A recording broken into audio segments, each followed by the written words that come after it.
A vacation from pain. It had been a year since I'd felt truly alive, and that was exactly how I wanted it.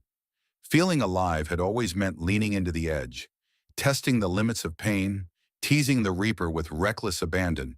But when I found myself bleeding on a bathroom floor with no memory of how I'd gotten there, I knew I had to stop.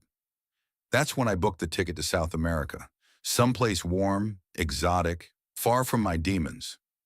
A fresh start. The first week was all beaches, sunrises, and cheap cocktails. I found a little villa outside of Medellin, its peeling paint and rusted gates charming in a way that felt like it matched my frayed edges. I threw myself into tourist cliches, hiking the jungle trails, snapping photos of parrots, and eating arepas at roadside stands. I was healing, or at least that's what I told myself. That night began like any other. I hit a local bar where the music was loud and the drinks were endless. A woman with jet black hair and a smile like sin caught my eye. We talked, danced, and drank too much. Everything blurred after the third or fourth round. I remember her taking my hand, leading me into the humid night, her laughter floating on the warm breeze. Then, nothing. When I woke up, the world had shifted. My wrists were bound, the cold bite of steel digging into my skin. A blinding light hung overhead, swinging slightly as if to mock my disorientation. The room was sparse, whitewashed walls stained with ominous streaks, a table bolted to the floor, and a camera mounted on a tripod in the corner. My gut twisted. This wasn't just a robbery. "Awake already?" a voice sneered, low and oily. A man stepped into view, his face obscured by a balaclava. Two others flanked him, their silhouettes hulking and menacing. "Where am I?" I rasped, my throat dry and raw. "Doesn't matter. What matters is you're here."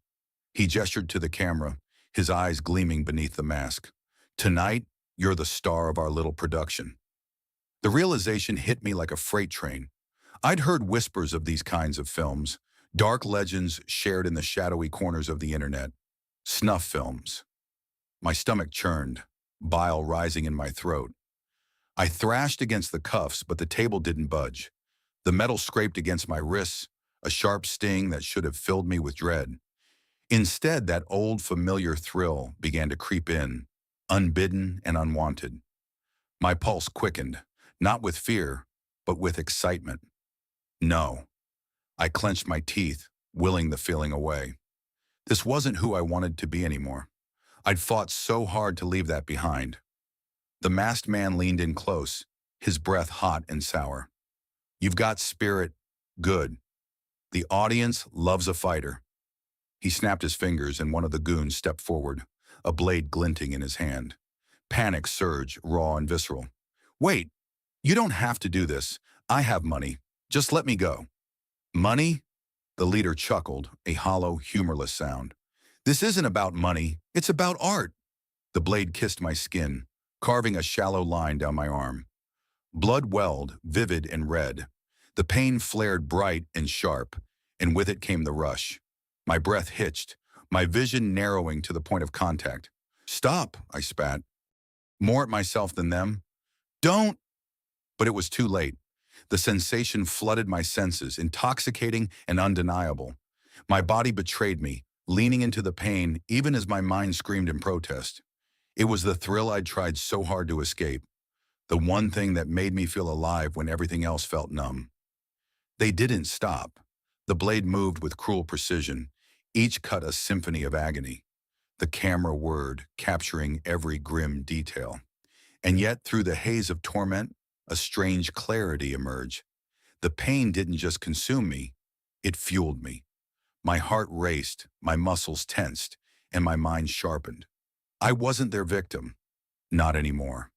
Adrenaline surged, overriding the cuff's bite and the throbbing in my limbs. I yanked hard, once, twice, until the bolt anchoring the table to the floor began to groan under the strain. The leader noticed too late. His shout of warning was drowned out by the screech of metal giving way. The table lurched, and I swung it with all my might, catching the knife-wielding goon in the chest. He crumpled, the blade clattering to the floor. I seized it, my hands slick with blood. Mine or his, I couldn't tell. The other two closed in, fists flying. Pain blossomed in my ribs, my jaw, but it only added fuel to the fire. I lashed out wildly, the knife finding flesh.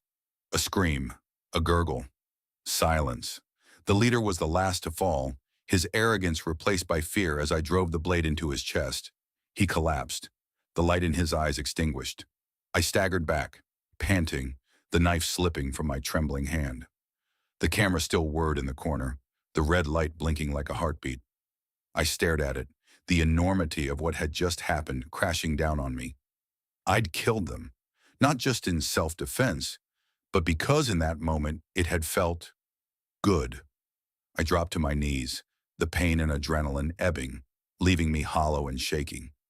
The room reeked of blood and death, the air heavy with the weight of my actions. I wanted to scream, to cry, to feel something other than the gnawing emptiness. But all I could do was laugh, short, bitter, and broken. I'd come here to escape, to heal, to find peace. Instead, I'd found a dark reflection of the very thing I'd been running from. And I'd survived. No, I'd thrived. The realization was a cold, hard truth, cutting deeper than any knife ever could. I rose to my feet, unsteady but determined. There was no going back, no pretending this hadn't happened. I had blood on my hands and a new understanding of the monster inside me. South America was supposed to be my salvation. Instead, it had revealed the truth. I wasn't running from my demons. I was running toward them,